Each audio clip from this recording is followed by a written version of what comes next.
देखिए अब ये प्रश्न नंबर 8.1 का प्रश्न नंबर तीसरा कह रहा है यदि कॉस से बराबर 3/5 है तो साइन स्क्वायर ए का मान ज्ञात करो। देखिए तुरंत हम लगाएंगे यहाँ कॉस से बराबर क्या होता है, तुरंत लिख लेना है आपको, जरूरी है आपको ये लिखना, ठीक। के तो कॉस से बराबर पहला साइन, फिर कॉस, फिर टेन, फिर कॉट, फिर सेक, फिर कॉसेक।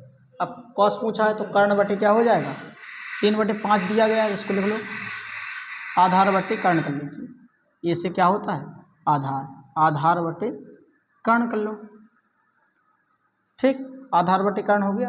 आप तुरंत चित्र बना लीजिए, ऐसे बन गया चित्र आपका। ऐसे इसको ए नाम दे दीजिए, इसको बी, इसको सी दे दीजिए। आपका कह रहा है आधार कितना है 3 है, कर्ण कितना है 5 है, हो गया। अब चलिए निकाल लीजिए क्या होता है, ए सी स्क्वायर बराबर क्या होता है, ए सी स्क्वायर बराबर होता है बी सी का वर्ग और प्लस ए बी का वर्ग, ठीक। चाहे ए बी पहले ले लीजिए, बी सी बाद में, से कोई दिक्कत नहीं। ए सी का मान कितना दिया है 5, तो 5 का वर्ग कर देंगे। बी सी का मान कितना दिया है 3, तो 3 का वर्ग कर देंगे। ए बी हमको चाहिए, ज्यों की त्यों लिखे रहो, जिस मान को हमें चाहिए उसको हम ज्यों का त्यों लिख देते हैं। 5 का वर्ग कितना होता है 25 होता है, 3 का वर्ग कितना होता है 9, और ए बी स्क्वायर ज्यों का त्यों।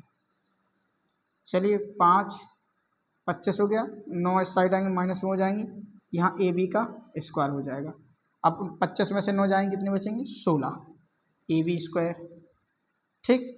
अब देखिए इसका वर्ग हटेगी, इस रूट लगा दीजिए तुरंत, तो यहाँ कितना आ जाए ए बी, 16 कितने का वर्ग है 4 का, तो ए बी का मान कितना आया हमारा, ए बी का मान निकल के आया 4। हमसे क्या पूछ रहा है, साइन स्क्वायर ए का मान ज्ञात कीजिए, साइन स्क्वायर ए का मान ज्ञात करना है।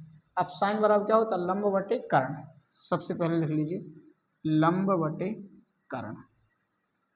अब देखो साइन स्क्वायर वर्ग है तो इसके मान पे भी वर्ग चढ़ा देंगे, साइन स्क्वायर वर्ग है तो इसके मान पे वर्ग चढ़ जाएगी। तो लंब का मान क्या है हमारा निकला 4, और कर्ण का मान कितना निकला 3, वर्ग कर दीजिए, 4 का वर्ग 16 और 3 का वर्ग कितना होता है 3 त्रिका 9। साइन स्क्वायर ए का मान कितना आया हमारा, कितना आ गया साइन स्क्वायर ए का मान 16/9 हमारा मान आ गया। ये प्रश्न नंबर 3 का हल हो गया है।